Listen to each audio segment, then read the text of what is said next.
We consider, evaluate, and postulate everything. Welcome to Capacity Cast with your hosts Michael and Scott. Let's get started.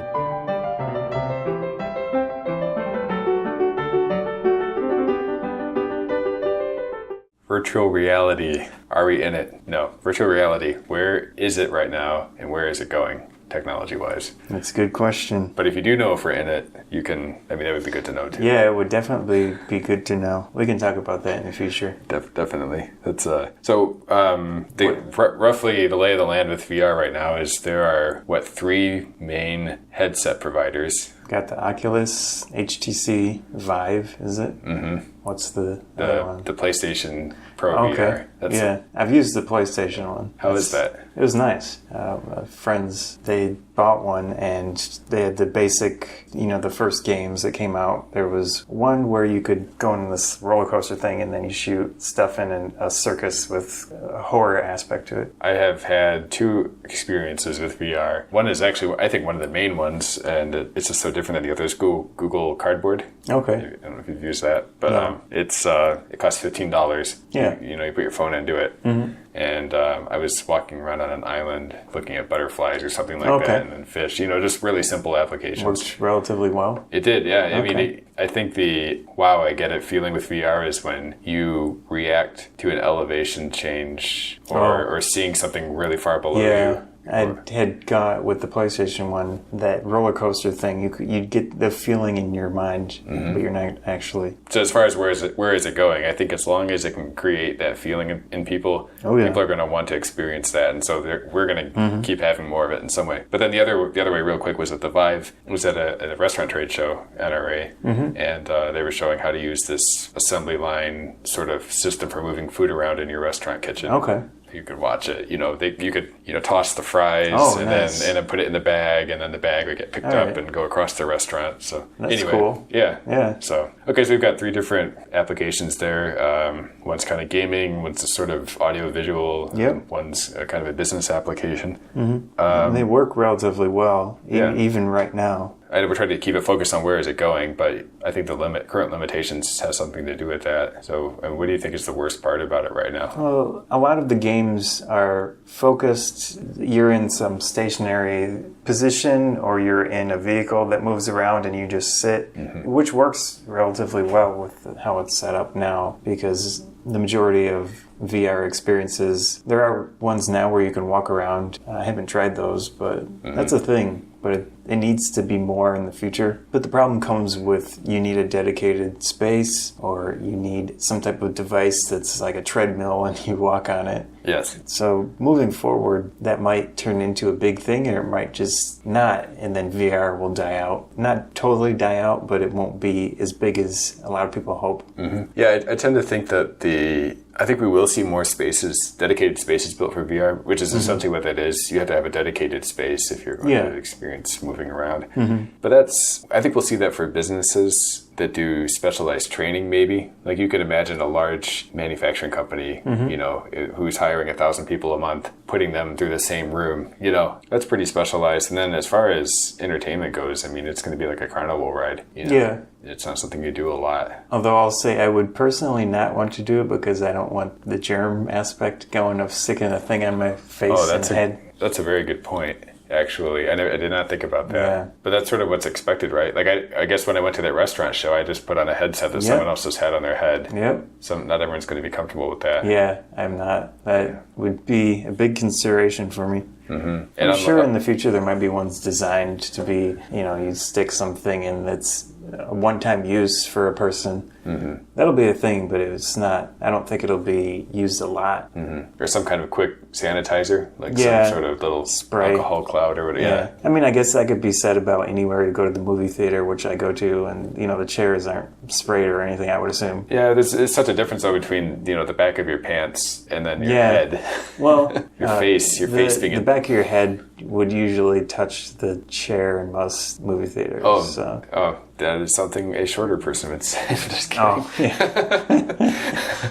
No, but you're right. Yeah, you're right. Yeah. It's especially the big luxurious ones. Yeah. Well, I guess as far as good things that will keep happening to VR. I think some of the problems with it right now are just because the resolution isn't high enough. Yeah, that's going to get fixed. Kind of kills a little bit of the immersion in that situation. And refresh rates are king. So the refresh rate, good point. I know the technology has improved so much in the last several years, but you can still get seasick if you whip your head around too much and things like that. So what would you like in the future with VR, ideal situation? I think the most valuable thing it could do is give you experiences that you couldn't have otherwise, similar to an IMAX theater, and kind of like the roller coaster thing that you were doing. I mean, we aren't there yet, but imagine if you could experience being a fighter pilot and it was almost indistinguishable. Yeah, at that point, I think you're getting into neural interfaces and such, which is a potential thing in the future. Yeah, that's a good point. But besides that, I honestly think that it'll be mostly special video games that last maybe 10 minutes. Maybe you have a PlayStation Pro at home or a PC with the Vive. Maybe it's something you go out and do. Like you would go to see a 20-minute IMAX film, a Navy pier. You would put on a headset? There'd be like a VR thing you could go to. But why go there when you can do it anywhere? Well, I mean, I think the home ones would be more the simpler games, and then you could go out and have holodeck-like experiences, at special facilities. Yeah, I could see that being a period or a phase of VR, just like arcades were pretty much a phase of gaming. Sure. Until home systems really got the power level up. Oh, see, I guess I'm thinking a better analog would be more like Laser Quest, or some other game where you can't bring it home, really. I mean, there are kind of home Laser Quest tech things, but they don't really work, if we're talking a big thing you sit in that moves around, those are, those won't go out of arcades for the most part. Yeah, I guess I just don't see any way to bring those sorts of big systems that take up a lot of space home. I don't think that's ever going to happen. So you've got a room dedicated to the VR experience at your house, and it would adjust your position. I think there are some things right now that are doing this. Some of the higher level users are getting into it. Okay. And it'll adjust your position so that you're not running into walls, basically.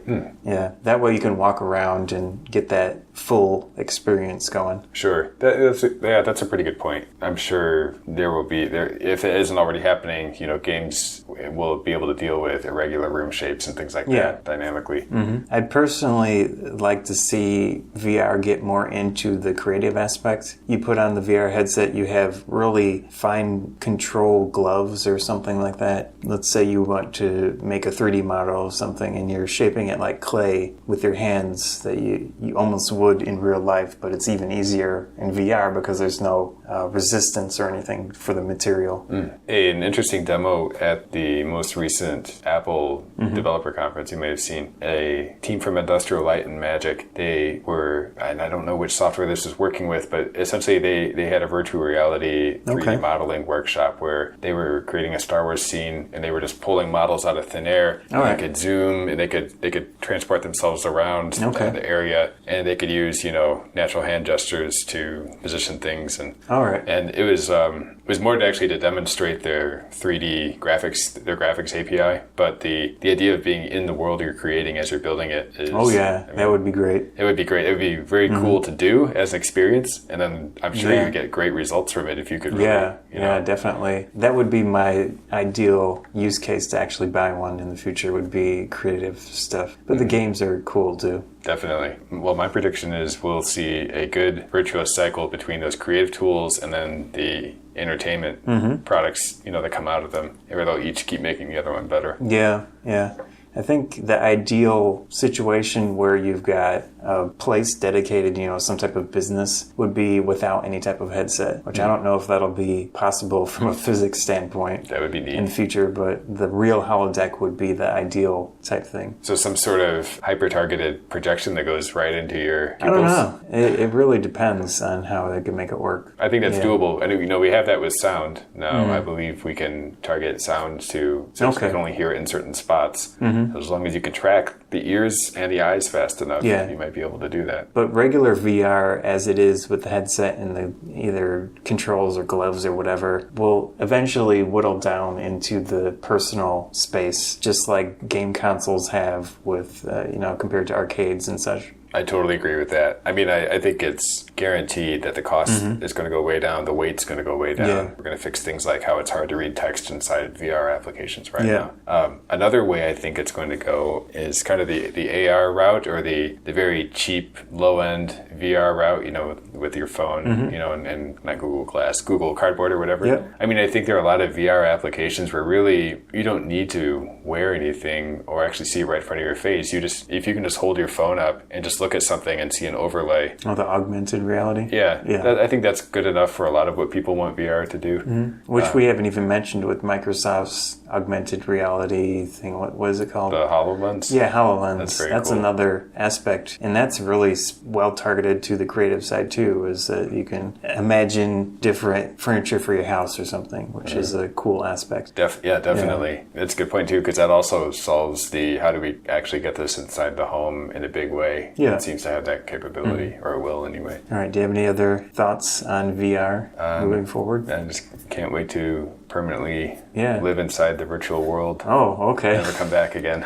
Yeah, that's always an option. I don't know if I'd want to do that, but just as long as I'm not in a Sword row Art of Online, humans that's wired into some sort of matrix. we can make our animes real. Living the dream. Yeah, of potential death in a game. Yeah. Oh, that's okay. That's another one. Yeah. That's what happens in that anime. Thank you for listening to another episode of Capacity Cast. You can hear more episodes at capacitycast.com.